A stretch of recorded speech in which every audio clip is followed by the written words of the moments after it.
नमस्कार मैम। नमस्कार। जी क्या नाम है आपका? सीमा दासी। जैसा कि यहाँ पे आप आए हुए हैं इस प्रोग्राम में, तो महाराज संत रामपाल जी महाराज जी के प्रति आपके कैसे क्या विचार हैं, उनके बारे में आपको कैसे क्या जानकारी मिली, इसके बारे में बताइए। संत रामपाल जी महाराज का ज्ञान मुझे बचपन से ही हुआ है। गुरुजी जो है पहले घर घर जाके ज्ञान देते थे, तो जो मेरे पेरेंट्स हैं उन्होंने गुरुजी से नाम लिया था और उन्होंने हमें भक्ति मार्ग दिखाया था और बचपन से ही भक्ति करते आ रहे हैं हम लोग। संत रामपाल जी महाराज की शरण में आने के बाद हमें बहुत सारे फ़ायदे भी हुए हैं, हमें ज्ञान भी हुआ है, बहुत सारी चीज़ों के बारे में पता भी चला है। गुरुजी जैसे बताते हैं कि हमारा जो जैसे दहेज मुक्त विवाह होता है, बाहर जो समाज है, वो सरकार है, वो बहुत कोशिश करती है कि दहेज प्रथा ख़त्म की जाए और वो दहेज का खात्मा भी करने की कोशिश करते हैं, लेकिन ऐसा नहीं हो पाता है। फिर भी लड़कियों को दहेज के लिए मारा जाता है, काटा जाता है। लेकिन यहाँ सिर्फ संत रामपाल जी महाराज के ही वचन एक ऐसे है जहाँ दहेज मुक्त विवाह किया जाता है। यहाँ पे कोई भी दहेज नहीं लिया जाता, ना लड़की वाले दबाव देते ना लड़के वाले कोई दबाव देते हैं। गुरुजी ने के आदेश है कि हम बिना दहेज के जो शादी करेंगे उससे हमारी जो बेटी है उसको सिर्फ नाम का धन देना ज़रूरी है, उसके अलावा और कोई धन की ज़रूरत नहीं है। जिस बेटी को इतना पढ़ाया लिखा है, बेटी को दे दिया भगवान का नाम का धन दे दिया, तो और क्या चाहिए? उसके अलावा तो कुछ भी नहीं चाहिए, क्योंकि देना तो भगवान को है। किस्मत में जो हमारे वो भगवान ही बदल सकता है और तो कोई बदल नहीं सकता इस चीज़ को। मैम जैसा कि अभी आपने बात की ही दहेज मुक्त विवाह को लेकर, जैसे कि महाराज जी जो है वो रामायणी करवाते हैं। हम इस रामायणी को हमने भी देखा है कि यहाँ पे बिना किसी साज-बाज के, बिना किसी ढोलक के और बिना कोई साज-बाज के साथ एकदम सरल तरीके से रामायणी होती है।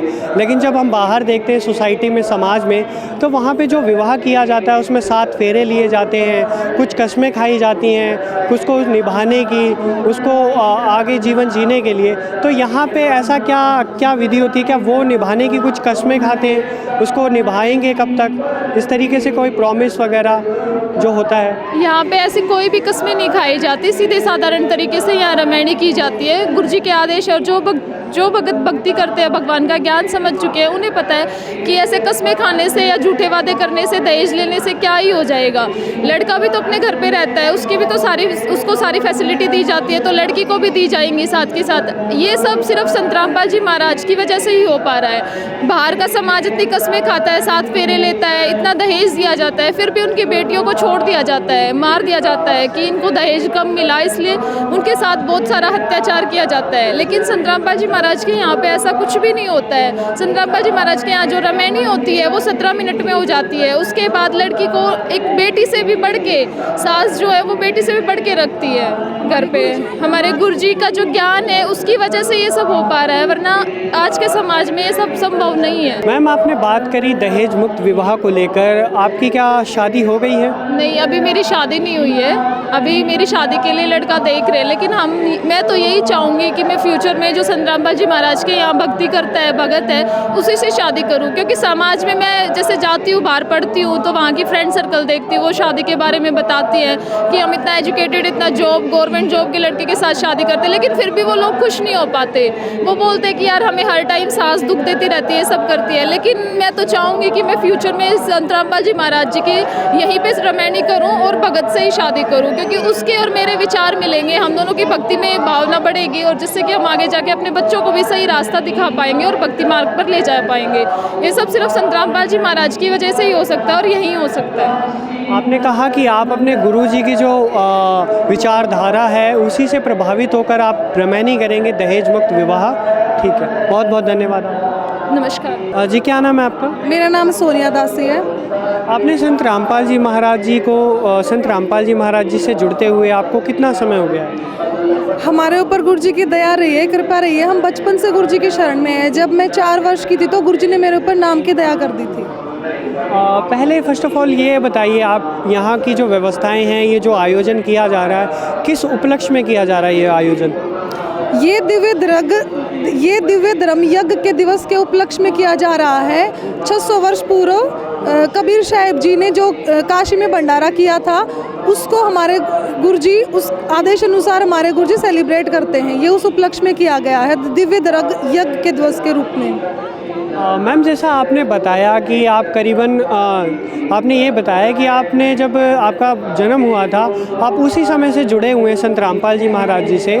तो आज हम आपसे ये जानना चाहेंगे कि जो महाराज जी का, संत रामपाल जी महाराज जी का जो संघर्ष है, जो उनके बारे में बताया जाता है कि उनका काफ़ी गहरा संघर्ष है, काफ़ी उन्होंने संघर्ष किया इस समय को, और ये जो ज्ञान है, जो उनकी विचारधारा है, ये समाज पे लाने के लिए, तो उसके बारे में बताइए आप थोड़ा बहुत। जी बिल्कुल, हमारे गुरुजी ने बहुत संघर्ष किया है। हम तो बचपन से देखते आ रहे हैं, पहले बहुत थोड़ी संगत होती थी, हम बिल्कुल गुरुजी के चरणों में बैठ के सेवा करते थे, और आज गुरुजी के दर्शन भी दुर्लभ हो रहे हैं। आज गुरुजी के दर्शन भी हमें गुरुजी ने बताया था कि एक समय ऐसा आएगा कि तुम हमें देखने के लिए तरसोगे और मैं तुम्हारे लिए।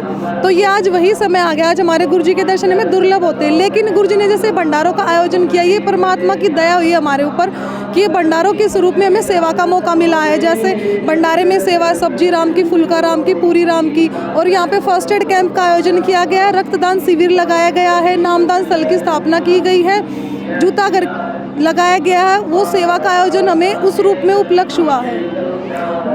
मैम, जैसा कि हम आपसे ये भी जानना चाहेंगे कि एक संत के वचन में काफ़ी शक्ति होती है, और आप काफ़ी पुराने समय से महाराज जी से जुड़े हुए हैं, संत रामपाल जी महाराज जी से। उस समय की कुछ सत्य घटना, कुछ किस्सा कहानी बताइए, जो आप उस समय से, इतने पुराने समय से जुड़े हुए हैं, महाराज जी ने आपको कुछ बताया हो, और वो आज वो चीज़ आपको पहले बताई हो, वो नज़र आज आपको आ रही है, उसके बारे में कोई कहानी, कोई किस्सा बताना चाहें आप? देखिए, जो आध्यात्मिक मार्ग में हम जीव बुद्धि में हैं, जब हमारे गुरुजी हमें ज्ञान देते हैं तो हमें उस टाइम पे समझ नहीं आता, लेकिन बाद में वो बातें सच हुई, साबित हुई, हमें दिखाई देती है। जैसे गुरुजियों ने बताया था कि एक समय ऐसा आएगा कि पूरा विश्व पे हमारा ज्ञान फैलेगा, तब हमें यकीन भी नहीं हुआ था कि ऐसा कुछ होएगा। गुरुजी ने बताया था कि ऑनलाइन सारा ज्ञान फैलेगा, तब तक ये सोशल मीडिया का प्रचार भी नहीं था, हमें ये आभास भी नहीं था कि ये ज्ञान इस तरीके से फैल जाएगा।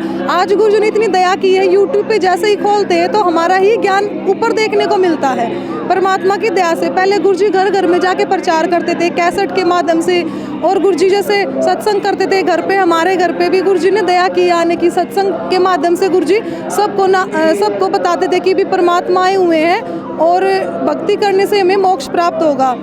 पहले थोड़ी संख्या में भगत थे, फिर गुरुजी पास जाके गांव में सत्संग करने लगे, फिर थोड़े से भगत और जुड़े, उसके द्वारा ये ज्ञान फैला। और आज देखिए, आज तो संगत इतनी ज़्यादा बढ़ गई है गुरुजी की दया से। गुरुजी के 11 आश्रमों में ये दिव्य यज्ञ दिवस का पाठ चल रहा है, परमात्मा ने असीम दया की है। मैम, हम ये भी जानना चाहेंगे कि संत रामपाल जी महाराज जी की एक पहल है, ड्योरी फ्री मैरिजेस करवाते हैं, वो दहेज मुक्त विवाह, जिसे रमैनी किया जाता है, कहा जाता है रमैनी।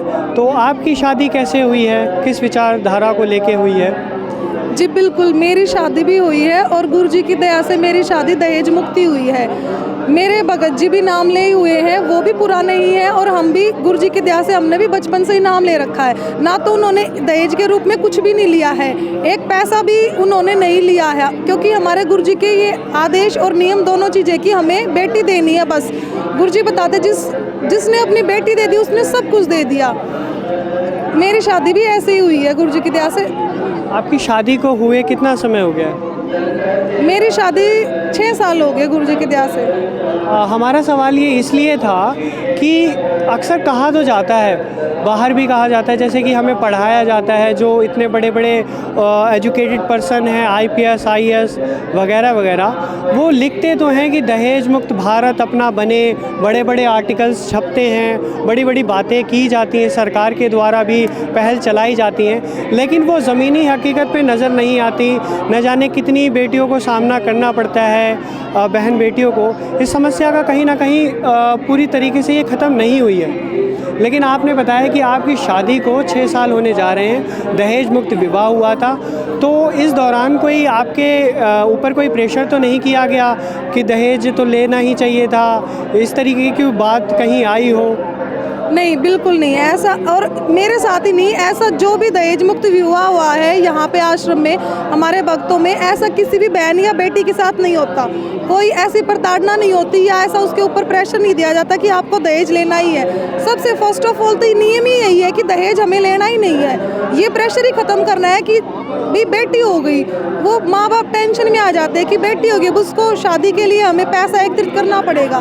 गुरुजी बताते हैं बेटी को अपने भाग का मिलेगा, आप उसको पढ़ाओ लिखाओ, अच्छे संस्कार दो, भक्ति मार्ग में लगाओ, परमात्मा उसके संस्कारों को भी बदल सकता है। उसका विवाह ऐसे घर में करेगा जहाँ पे उसको हाथों पे रखा जाएगा।